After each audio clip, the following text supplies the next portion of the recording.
us, especially nowadays with the temperature, I would say, right, of the state that we're living in.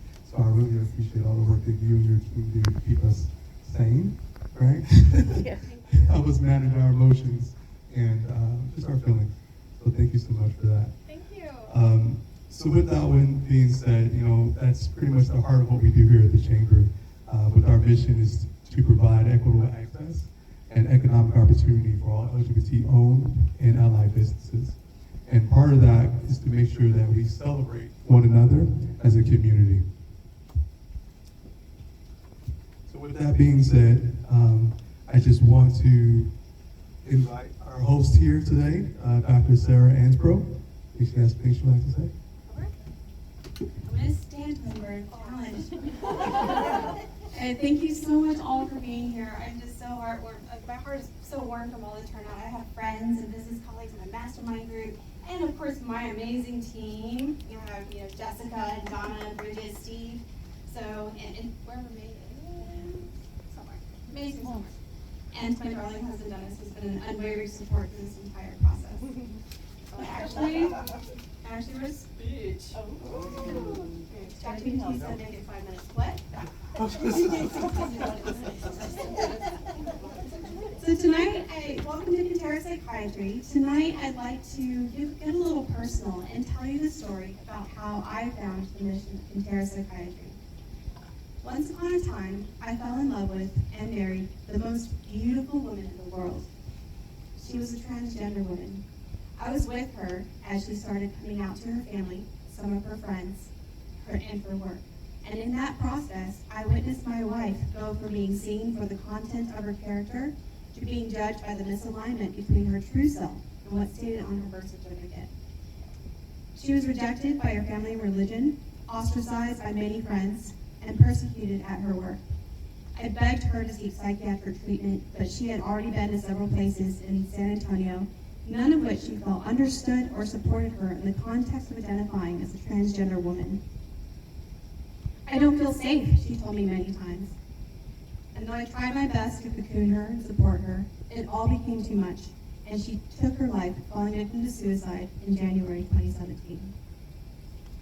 And though I was grieving like I had never grieved before, through that devastation, I found Conterra Psychiatry's ultimate mission. And that mission is to try as hard as I can to make sure that everybody in our San Antonio LGBTQ+ community knows they have somewhere safe to go for mental health care. And now, more than ever, it is so important that this umbrella of inclusivity extends to all who have been othered. I never intended Conterra Psychiatry to be political, but we have been dragged into the political arena when our transgender siblings' right to exist came under attack. It is not a political statement, but a psychiatric statement when I say these actions of othering and persecution are killing people. Studies have shown that our transgender siblings have a much higher suicide risk. And when that risk is teased out to look at different variables, it's not alcohol or drugs or comorbid psychiatric diagnoses or even socioeconomic status that are the main contributors to suicide. The most prominent independent risk factor for suicide in our transgender population is being persecuted by other people. And that is why it is a psychiatric issue. States that have passed anti-transgender legislation have seen a dramatic increase in suicide attempts of the transgender population.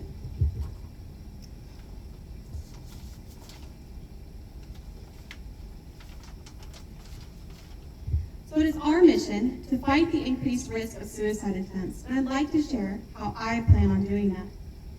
Ruth Bader Ginsburg said, "Fight for the things you care about, but do it in a way that will lead others to join you." So how does one do that? I do that by stepping out of the energy of division and into the energy of love, equity, and inclusivity.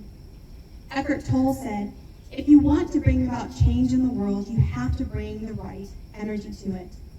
This means that the energy we bring to the interaction is the energy we reap from that interaction. Let me explain further. If we sink into hatred and indignation, all we will breed is more hatred and indignation. But if we bring the energy of love, that opens up the opportunity to breed more love. Let love be the energy of what unites us across the board as human beings. Martin Luther King Jr. said, "Darkness cannot drive out darkness. Only light can do that. Hate cannot drive out hate. Only love can do that." And what is love? To love is to recognize yourself in another.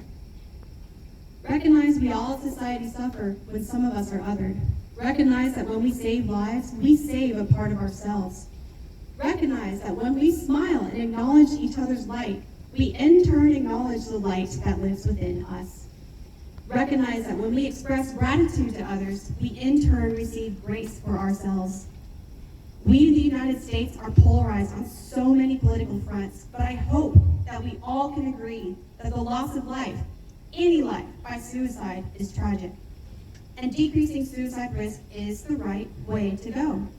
And we decrease that suicide risk by loving and accepting each other and by celebrating the differences that, when recognized, make us stronger as a community as a whole.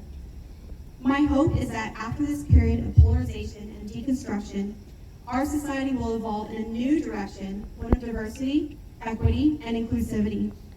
Eckhart Tolle says, "Acute crises and dysfunction always precede or coincide with any evolutionary advancement or gain in consciousness." And I believe, I have to believe, that we will get there. So here we are.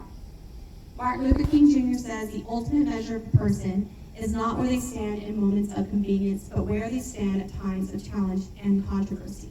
And here, Conterra Psychiatry stands.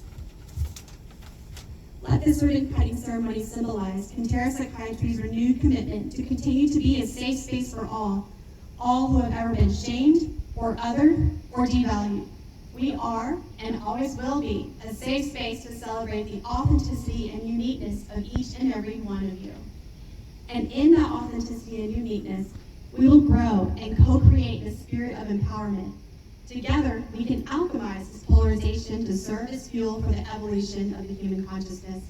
And in this spirit, as our light spreads, the light of our entire community also flourishes in love. Thank you. Thank you so much.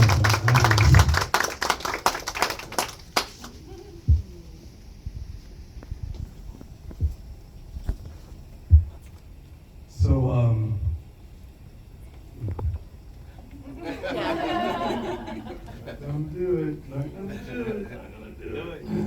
Can't do it. I'm gonna share really quickly. So I am a 24-year Army veteran, Army retiree, served through Don't Ask, Don't Tell, and unfortunately lost some dear friends to suicide.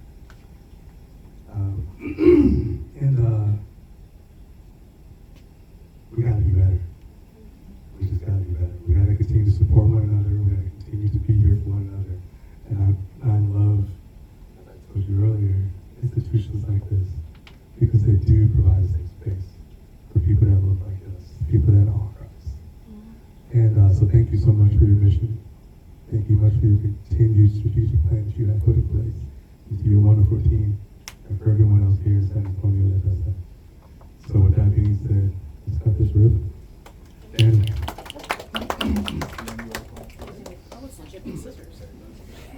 Wait, Jessica. I think 3 is good to hold this. all right, so on the count of 3, Oh yeah, get in here. and we're going to present you Who wants to hold the guys. scissors? Everyone can cut the scissors. We're going to meet you all the way down. Okay. All right, so on the count of 3, we're going to count it off. 3, 2, 1. Yay!